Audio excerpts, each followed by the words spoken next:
एकनाथ शिंदे यांनी operation tiger राबवत शिवसेना ठाकरे गटाच्या 6 खासदारांचा पक्षप्रवेश घडवून आणला। त्यापूर्वी प्रहार जनशक्ती पक्षाचे संस्थापक माजी मंत्री बच्चू कडू यांच्या हातात शिवबंधन बांधले। पक्षात येणाऱ्या नेत्यांचे राजकीय पुनर्वसन करत काहींना मंत्रिपदाचे आश्वासन तर काहींना मागील तितका विकास निधी देण्यात आला। शिवसेना शिंदे गटाशी एकनिष्ठ राहिल्याने नीलम गोरे यांनाही पुन्हा विधान परिषदेच्या सभापती पदाची संधी मिळाली। ज्योती वाघमारे यांनाही राज्यसभेवर संधी मिळाली।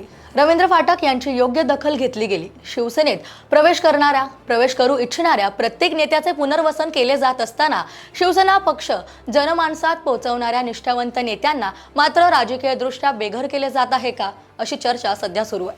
नुकताच झालेल्या ठाणे व पालघर जिल्हा मध्यवर्ती बँकेत शिवसेना, एकनाथ शिंदे आणि भाजप या दोन्ही पक्षांनी या निवडणुकीत आपली प्रतिष्ठा पणाला लावली होती। माजी केंद्रीय मंत्री कपिल पाटील यांनी पत्रकार परिषद घेऊन या निवडणुकीत परिवर्तन पॅनलची घोषणा केली। या बँकेचे माजी अध्यक्ष तसेच मंत्री गणेश नाईक यांचे निकटवर्तीय समजले जाणारे बाबाजी पाटील हे देखील परिवर्तन पॅनलमध्ये सक्रिय होते। मंत्री गणेश नाईक हे या पॅनलचे प्रत्यक्ष संयोजक नसले तरीही त्यांच्या या पॅनलमधील इंटरेस्ट लपवून राहिलेला नव्हता।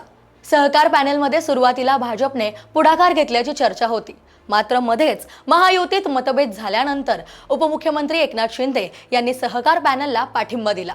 या पाठिंब्यानंतर परिवर्तन पॅनलमधील शिवसेना नेते त्या पॅनलपासून दूर गेले। बहुजन विकास आघाडीचे प्रमुख म्हणजेच हितेंद्र ठाकूर आणि माजी आमदार क्षितिज ठाकूर हे दोन्ही देखील दिग्गज नेते सहकार पॅनलमध्ये सक्रिय होते। इतकेच नव्हे तर शिवसेना नेते तथा ठाण्याचे खासदार नरेश मस्के यांनी या निवडणुकीत ठाणे जिल्ह्यातील समन्वय, उमेदवारांची बांधणी आणि प्रचारात सक्रिय भूमिका बजावली। सहकार पॅनलची घोषणा करताना ते प्रमुख नेत्यांसह उपस्थित होते। मंत्री प्रताप सरनाईक यांनी ठाणे शहर आणि परिसरातील सहकारी संस्थांमधील संपर्क तसेच प्रचार मोहिमेत महत्त्वाची जबाबदारी पार पाडली। भाजपचे आमदार असूनही किसन कथोरे यांनी सहकार पॅनलला थेट पाठिंबा दिलाय। शिवसेना नेते खासदार डॉक्टर श्रीकांत शिंदे यांनी देखील या पॅनलमध्ये आपले योगदान दिले।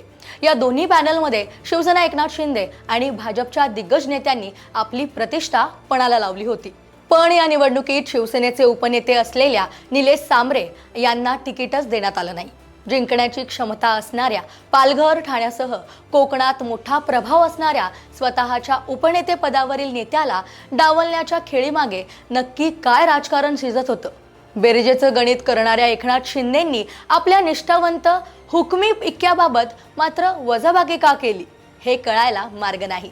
निलेश सांबरे यांनी जिजाऊ संस्थेच्या माध्यमातून केलेल्या कामांमुळे त्यांना मानणारा वर्ग सध्या मोठा आहे। त्यांनी मोफत CBSE शाळा, मोफत रुग्णालय, स्पर्धा परीक्षा केंद्रे आणि मोफत पोलीस भरती पूर्व प्रशिक्षण केंद्र सुरू केली आहेत। त्यांच्या माध्यमातून आज शेकडो विद्यार्थी प्रशासकीय सेवेत दाखल झाले आहेत। अनेक तरुणींचे पोलीस होण्याचे आणि अधिकारी होण्याचे स्वप्न पूर्ण झालेले आहे। त्यांनी या परिसरात आपला मोठा प्रभाव निर्माण केला आहे।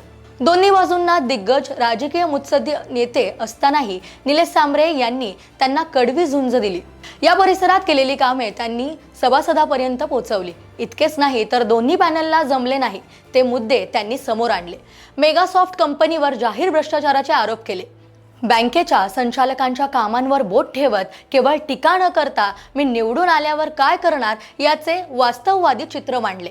बँक कर्मचाऱ्यांचे प्रश्न या निवडणुकीच्या मुख्य पटलावर आणण्यात त्यांना चांगलेच यश मिळाले। याचा परिणाम असा झाला की ज्या सांबरे यांना तिकीट मिळाले नव्हते त्यांनी इतर मागासवर्ग राखीव मतदारसंघात झुंज देत प्रस्थापित उमेदवारांपेक्षा केवळ 100 मते कमी घेत घाम फोडला, तर विक्रमगड तालुका सेवा संस्था मतदारसंघातून विजय मिळवला। निलेश सांबरे यांनी या अगोदर 2024च्या लोकसभा निवडणुकीत अपक्ष लढत 2,31,417 मतं मिळवली होती। 2 टर्मचे खासदार असलेल्या कपिल पाटील यांचा या निवडणुकीत केवळ 65,657 मतांनी पराभव होता। राष्ट्रवादीचे उमेदवार सुरेश म्हात्रे उर्फ बाळ्या मामा हे या निवडणुकीत विजयी झाले होते। भाजपच्या कपिल पाटील यांचा पराभव निलेश सांबरे यांच्यामुळे झाल्याचे विश्लेषण त्या निवडणुकीत करण्यात आले होते। त्यांना विक्रमगड, पालघर परिसरातून 30 ते 40 हजार इतकी मते मिळाली होती। या निवडणुकीतही निलेश सांबरे यांची मोठी चर्चा झाली। ठाणे व पालघर जिल्हा मध्यवर्ती सहकारी बँकेतील यशानंतर निलेश सांबरे यांच्या कार्यकर्त्यांमध्ये मोठा उत्साह निर्माण झाला।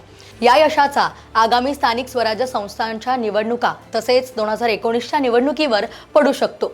त्यांच्या राजकीय ताकदीचा शिवसेनेला मोठा फायदा झाला असता, पण बाहेरचे टायगर आयात करत असतानाच आपल्या हक्काचा असलेला पालघरचा टायगर शिवसेना गमावत आहे का? आपल्या नेत्याला तिकीट नाकारण्यात आल्याने त्यांच्या कार्यकर्त्यांमध्ये मोठी खदखद आहे, असंतोष आहे। याचाच मोठा धक्का शिवसेना एकनाथ शिंदे पक्षाला बसू शकतो। निलेश सांबरे यांची नाराजी दूर करण्याचे मोठे आव्हान एकनाथ शिंदे यांच्या शिवसेनेपुढे आहे। तुम्हाला या संदर्भात काय वाटतंय कमेंट करून नक्की सांगा आणि अशाच माहितीपूर्ण व्हिडिओसाठी मॅक्स महाराष्ट्राला सबस्क्राइब आणि फॉलो करायला विसरू नका।